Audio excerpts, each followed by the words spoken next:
नमस्ते। आज हम ऊर्जा के उस स्रोत की बात करेंगे जो शायद मानवता का सबसे बड़ा सपना रहा है। धरती पर अपना खुद का एक छोटा सूरज बनाना। हाँ, बिल्कुल, एक ऐसा सूरज जो हमें जीवाश्म ईंधन से मतलब फॉसिल फ्यूल से हमेशा के लिए आज़ादी दे दे, जो जलवायु परिवर्तन को रोक सके और हमारी दुनिया को पूरी तरह बदल दे। और इस सपना अब सब सपना नहीं है। दक्षिणी फ्रांस में दुनिया के 35 देश मिलकर एक विशालकाय मशीन बना रहे हैं। इंटरनेशनल थर्मोन्यूक्लियर एक्सपेरिमेंटल रिएक्टर यानी ITR। सही। और ये शायद इतिहास की सबसे जटिल इंजीनियरिंग परियोजनाओं में से एक है। बिल्कुल, और हमारे पास इस पर कई दिलचस्प स्रोत भी हैं। ITR की तकनीक पर वैज्ञानिक रिपोर्ट, इसके रोबोटिक्स पर रिसर्च पेपर, और जो बात मुझे सबसे ज्यादा फैसिनेट कर रही है वो ये कि आर्टिफिशियल इंटेलिजेंस मतलब AI कैसे इस पूरी प्रक्रिया को बदल रहा है। हाँ, तो आज इसी की गहराई में उतरते हैं। हम ये समझने की कोशिश करेंगे कि ITER हमारे ऊर्जा के भविष्य को कैसे बदल सकता है, इसके रास्ते में कौन सी चुनौतियां हैं, और सबसे दिलचस्प बात कि इससे निकली तकनीक हमें मंगल तक कैसे ले जा सकती है। चलिए शुरू करते हैं। तो सबसे पहले सबसे बुनियादी सवाल, ये फ्यूजन मतलब संलयन है क्या? मैं कोशिश करती हूँ इसे सरल शब्दों में समझाने की। जरूर। ये वही प्रक्रिया है जिससे हमारे सूरज और बाकी तारों को अरबों सालों से ऊर्जा मिल रही है। इसमें हाइड्रोजन के दो हल्के रूपों ड्यूटेरियम और ट्राइटियम को जबरदस्त गर्मी में एक साथ जोड़ा जाता है। और जब वो जुड़ते हैं तो हीलियम बनता है और साथ में निकलती है भारी मात्रा में ऊर्जा। ये मौजूदा परमाणु ऊर्जा यानी फिशन से एकदम उल्टा है। वहां हम एक भारी परमाणुओं को तोड़ते हैं, यहाँ हम दो हल्के परमाणुओं को जोड़ रहे हैं। और ITR का पैमाना, वो तो किसी साइंस फिक्शन फिल्म जैसा लगता है। ये कोई छोटा मोटा लैब एक्सपेरिमेंट नहीं है। बिल्कुल नहीं। ये एक अंतरराष्ट्रीय मेगा प्रोजेक्ट है। और देखिए, इसका पहला मकसद बिजली बनाकर ग्रिड को देना नहीं है। अच्छा, तो फिर क्या है? इसका लक्ष्य बहुत बुनियादी लेकिन बहुत बड़ा है। ये साबित करना कि हम बड़े पैमाने पर फ्यूजन से ऊर्जा बना भी सकते हैं और उसे काबू में भी रख सकते हैं। वैज्ञानिक भाषा में कहें तो इसका लक्ष्य है 10 का Q वैल्यू हासिल करना। Q वैल्यू, इसका क्या मतलब हुआ? इसका मतलब है कि प्लाज्मा को गर्म रखने के लिए हम जितनी ऊर्जा मशीन में डालेंगे उससे 10 गुना ज्यादा ऊर्जा हमें वापस मिलनी चाहिए। आज तक किसी भी फ्यूजन एक्सपेरिमेंट ने डाली गई ऊर्जा से ज्यादा ऊर्जा नहीं बनाई है। अगर ITER ये कर लेता है तो ये एक ऐतिहासिक उपलब्धि होगी। ठीक है, तो ये वादा तो बहुत बड़ा है, एक तरह से असीमित साफ ऊर्जा का स्रोत। हाँ, और शायद यही वजह है कि ये इतना जरूरी है। पहला तो है स्वच्छ ऊर्जा, कोई कार्बन डाइऑक्साइड नहीं, मतलब ग्लोबल वार्मिंग से लड़ने का एक बहुत शक्तिशाली हथियार। बिल्कुल। और दूसरा है इसका ईंधन ड्यूटेरियम। वो समुद्री पानी में इतनी मात्रा में है कि अरबों साल तक हमारी जरूरतें पूरी कर सकता है। ट्राइटियम थोड़ा मुश्किल है, वो दुर्लभ है। कितना दुर्लभ? हमारे सूत्रों के अनुसार पूरी दुनिया में सिर्फ 20 किलोग्राम के आसपास। बस 20 किलोग्राम? तो फिर ईंधन की समस्या हल कैसे होगी? यहीं ITR की एक और खास तकनीक काम आएगी। रिएक्टर के अंदर एक ब्रीडिंग ब्लैंकेट होगा जो लिथियम से बना होगा। जब फ्यूजन रिएक्शन से निकले न्यूट्रॉन्स इससे टकराएंगे तो वो लिथियम को ट्राइटियम में बदल देंगे। मतलब रिएक्टर चलते चलते अपना ईंधन खुद बनाता रहेगा? हाँ, बिल्कुल। कमाल है। लेकिन जब भी लोग न्यूक्लियर शब्द सुनते हैं तो सुरक्षा की चिंता होती है। चेर्नोबिल, फुकुशिमा, क्या फ्यूजन उतना ही खतरनाक है? ये एक बहुत जरूरी सवाल है और इसका जवाब है नहीं। फ्यूजन स्वाभाविक रूप से सुरक्षित है। फिशन रिएक्टर की तरह इसमें मेल्ट डाउन या चेन रिएक्शन का कोई खतरा नहीं होता। ऐसा क्यों? क्योंकि ये फ्यूजन रिएक्शन को चालू रखना ही बहुत मुश्किल है। जरा सी भी गड़बड़ी हुई तो रिएक्शन सेकंडों में अपने आप बंद हो जाता है। और इसका जो परमाणु कचरा है वो भी फिशन के कचरे के मुकाबले बहुत कम समय तक ही रेडियोधर्मी रहता है। ठीक है, ये सब सुनने में तो किसी जादुई छड़ी जैसा लगता है। साफ, असीमित और सुरक्षित ऊर्जा। तो फिर अड़चन क्या है? क्योंकि कोई ना कोई बड़ी अड़चन तो जरूर होगी। अड़चनें हैं और वो बहुत बड़ी हैं। सबसे बड़ी है देरी और लागत। जब ये प्रोजेक्ट शुरू हुआ था तो पहले प्लाज्मा का लक्ष्य 2018 रखा गया था। 2018? वो तो कब का बीत गया। हाँ, फिर उससे 2025 किया गया और अब हाल ही में घोषणा हुई है कि ये कम से कम 2033-34 तक टल गया है। और लागत, वो तो आसमान छू रही होगी। बिल्कुल। शुरुआती बजट था 5 बिलियन यूरो। आज ये 20 बिलियन यूरो को पार कर चुका है और अभी हाल ही में 5 बिलियन यूरो की और बढ़ोतरी की घोषणा हुई है। 20 बिलियन यूरो से ज्यादा? ये तो बहुत बड़ी रकम है। क्या एक बिंदु आता है जहां देश कहते हैं बस बहुत हुआ? यही इस प्रोजेक्ट का सबसे बड़ा द्वंद्व है। लागत बहुत ज्यादा है, लेकिन अगर ये सफल हो गया तो इसका इनाम उससे भी कहीं ज्यादा बड़ा है, हमारे ग्रह का भविष्य। चलिए अब उस हिस्से की बात करते हैं जो मुझे सबसे ज्यादा हैरान करता है। इस सितारे की बोतल के अंदर आखिर होता क्या है? इसका डिजाइन एक टोकामाक है ना?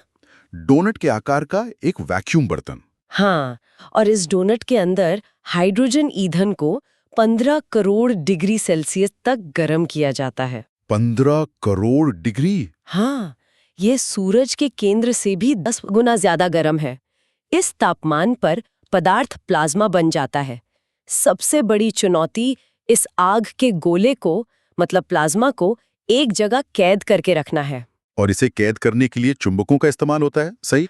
कोई मामूली चुंबक नहीं, बल्कि अब तक बनाए गए सबसे बड़े और सबसे शक्तिशाली सुपर कंडक्टिंग मैग्नेट्स। और इन चुंबकों को काम करने के लिए परम शून्य, मतलब -270 डिग्री सेल्सियस के करीब ठंडा रखना पड़ता है। एक मिनट, मतलब एक ही मशीन में ब्रह्मांड की सबसे गर्म और सबसे ठंडी जगह बस कुछ ही मीटर की दूरी पर, ये सुनने में ही असंभव लगता है। ये इंजीनियरिंग की एक असाधारण मिसाल है, लेकिन चुनौती सिर्फ तापमान की नहीं है। रिएक्टर की भीतरी दीवार को न्यूट्रॉन की लगातार बमबारी का भी सामना करना पड़ता है।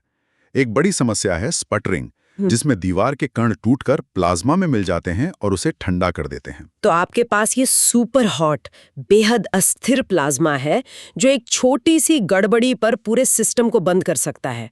इसे नियंत्रित करना तो इंसानी क्षमताओं से लगभग बाहर लगता है। बिल्कुल। और यहीं पर इस खेल का सबसे नया और शक्तिशाली खिलाड़ी मैदान में उतरता है, आर्टिफिशियल इंटेलिजेंस। एआई, वो इसे कैसे बदल रहा है? कई तरीकों से। पहला तो है अस्थिरता को रोकना। एआई और मशीन लर्निंग प्लाज्मा में होने वाली डिसरप्शन नाम की विनाशकारी अस्थिरताओं का पहले से पता लगा सकते हैं। अच्छा, तो ये एक तरह से भूकंप की भविष्यवाणी करने जैसा है, लेकिन प्लाज्मा के लिए। बिल्कुल सही एनालॉजी है। और ये सिर्फ थ्योरी नहीं है। दक्षिण कोरिया के केस्टा टोकामाक में एआई का इस्तेमाल करके ऐसी अस्थिरताओं को सफलतापूर्वक रोका भी जा चुका है। एआई मिलीसेकंड पहले ही बता देता है कि प्लाज्मा अस्थिर होने वाला है। लेकिन क्या ये एआई पर बहुत ज्यादा निर्भरता नहीं है? अगर एआई मॉडल में कोई गड़बड़ी हुई तो? ये एक जायज चिंता है और इसीलिए इस पर बहुत शोध हो रहा है।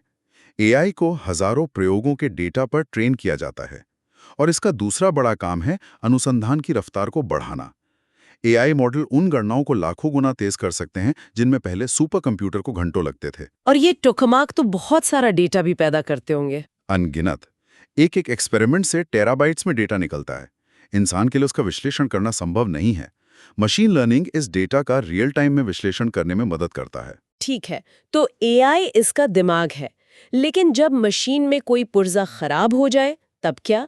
जब आइटर पूरी तरह चलने लगेगा तो उसका अंदरूनी हिस्सा रेडियोधर्मी हो जाएगा। कोई इंसान तो अंदर जा नहीं सकता, तो फिर मैकेनिक कौन होगा? इसका जवाब है रोबोट्स। एडवांस्ड रोबोटिक्स और रिमोट हैंडलिंग ये आइटर की एक और मुख्य तकनीक है जिसे उसे दुनिया के सामने साबित करना है। मतलब सारा रख रखाव दूर से ही करना होगा? हाँ, भविष्य के फ्यूजन पावर प्लांट में यही होगा और लक्ष्य पूरी तरह से स्वचालित रखरखाव का है। स्वचालित, यानी रोबोट्स खुद ही सब कुछ कर लेंगे, उन्हें कोई बताएगा नहीं कि क्या करना है। यहाँ एक दिलचस्प अंतर है। हमारे पास जो एक रिसर्च पेपर है वो दो तरह के ऑटोमेशन की बात करता है। एक है ऑटोमेशन बाय डिजाइन, जिसमें रिएक्टर को ही ऐसा बनाया जाता है कि रोबोट आसानी से काम कर सकें। और दूसरा है ऑटोमेशन बाय इंटेलिजेंस, जिसमें इतने स्मार्ट रोबोट बनाए जाते हैं जो किसी अप्रत्याशित स्थिति को भी संभाल सकें। आइटर में इन दोनों का मिश्रण इस्तेमाल होगा। तो क्या ये रोबोट्स पूरी तरह स्वायत्त यानी ऑटोनोमस होंगे? मतलब वो खुद सोच समझकर फैसले लेंगे? नहीं, और ये एक महत्वपूर्ण बिंदु है। सिस्टम कुछ हद तक स्वायत्त होंगे, लेकिन क्या ठीक करना है और कब करना है, ये बड़े फैसले इंसान ही लेंगे। इसलिए इसे ऑटोमेटेड कहते हैं, ऑटोनॉमस नहीं। ये सच में अविश्वसनीय है। मतलब एक बड़ी समस्या, फ्यूजन एनर्जी, को हल करने के लिए हमें एआई और रोबोटिक्स में भी क्रांति लानी पड़ रही है। बिल्कुल। और हमारे सूत्रों में जो मैंने पढ़ा वो ये है कि इन तकनीकों का फायदा सिर्फ धरती तक ही सीमित नहीं रहेगा। आप बिल्कुल सही जगह पहुंची हैं। ये इस कहानी का सबसे रोमांचक मोड़ है। आईटीआर की चुनौतियां और गहरे अंतरिक्ष मिशन की चुनौतियां काफी मिलती जुलती हैं। जैसे कि विकिरण से बचाव, मंगल जैसे लंबे मिशन पर अंतरिक्ष यात्रियों के लिए सबसे बड़ा खतरा है गैलेक्टिक कॉस्मिक किरणें। आईटीआर के लिए जो हल्के और शक्तिशाली सुपर कंडक्टिंग मैग्नेट बनाए जा रहे हैं, उनका इस्तेमाल अंतरिक्ष यानों के चारों ओर एक चुंबकीय ढाल बनाने में किया जा सकता है। एक मैग्नेटिक शील्ड। और क्या ये हमें वहां तेजी से भी पहुंचा सकते हैं? हाँ, ये इसका दूसरा बड़ा फायदा है। भविष्य में कॉम्पैक्ट फ्यूजन रिएक्टर से चलने वाले रॉकेट बन सकते हैं जो मंगल तक की यात्रा महीनों के बजाय हफ्तों में पूरी कर सकेंगे। और अब वो कनेक्शन जो मुझे सबसे कमाल का लगा, रोबोटिक्स वाला। हाँ, जरा सोचिए, एक ऐसा रोबोट जो -270 डिग्री सेल्सियस से लेकर 100 डिग्री सेल्सियस तक के तापमान और तीव्र विकिरण में काम कर सकता है। उसे चांद या मंगल पर काम करने में क्या दिक्कत होगी? एग्जैक्टली। आप मजाक कर रहे हैं?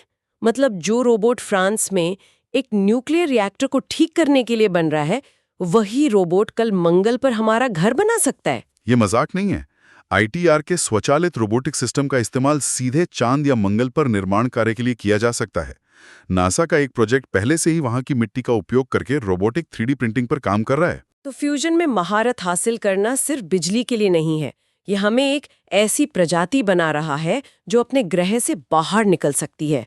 हमारे स्रोतों में इसे कार्डाशेव स्केल से भी जोड़ा गया है। ये क्या है? कार्डाशेव स्केल एक तरीका है जिससे किसी सभ्यता की तकनीकी उन्नति को उसकी ऊर्जा खपत के आधार पर मापा जाता है। एक टाइप 1 सभ्यता वो होती है जो अपने ग्रह पर उपलब्ध सारी ऊर्जा का इस्तेमाल कर सकती है। और हम अभी कहाँ हैं? हम अभी टाइप 0.7 के आसपास हैं। फ्यूजन हमें टाइप 1 सभ्यता बनाने की कुंजी है, क्योंकि यह एक ग्रहव्यापी समाज के लिए जरूरी, भरोसेमंद और 24 घंटे चलने वाली ऊर्जा देता है। एक तरह से यह हमें एक तारे की शक्ति को नियंत्रित करने की क्षमता देता है। तो इसका कुल मतलब क्या है?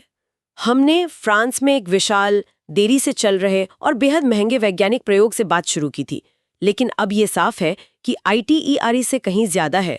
ये उन तकनीकों की एक प्रयोगशाला है जो हमारे जलवायु संकट को हल कर सकती हैं, हमें मंगल पर ले जा सकती हैं और हमारे भविष्य को हमेशा के लिए बदल सकती हैं। बिल्कुल, ये रास्ता लंबा और चुनौतियों से भरा है, इसमें कोई शक नहीं, लेकिन इसका इनाम बहुत बड़ा है। यह हमें हर क्षेत्र में नई खोज करने के लिए मजबूर कर रहा है, चाहे आईटीआर अपने मुख्य लक्ष्य में सफल हो या ना हो। और अब एक अंतिम विचार जो श्रोता को सोचने पर मजबूर कर सकता है। हमने आईटीआर की बात की, जो एक विशाल सरकारी नेतृत्व वाला अंतर्राष्ट्रीय सहयोग है, लेकिन हमारे स्रोतों से ये भी पता चलता है कि हेलियॉन जैसी कई प्राइवेट कंपनियां भी इस दौड़ में शामिल हो गई हैं। हाँ, और उनका दावा है कि वे सरकार के नेतृत्व वाले इस विशाल प्रोजेक्ट से ज्यादा तेजी से और सस्ते में फ्यूजन ऊर्जा बना सकते हैं। ये इस कहानी का एक और दिलचस्प पहलू है। एक तरफ आईटीआर है जो हर खोज को सार्वजनिक करता है ताकि पूरी मानवता को फायदा हो, और दूसरी तरफ प्राइवेट कंपनियां हैं जो मुनाफे के लिए काम कर रही हैं, लेकिन शायद ज्यादा तेजी से नतीजे दे सकती हैं। और यही सवाल हम अपने श्रोता के लिए छोड़ जाते हैं। इस क्रांतिकारी तकनीक का भविष्य क्या बड़े पैमाने पर अंतर्राष्ट्रीय सहयोग में है, जहां सब मिलके काम करते हैं, या फिर निजी क्षेत्र की फुर्तीली इनोवेशन ही हमें एक बॉटल में बंद सितारे का सपना सच करके दिखाएगी?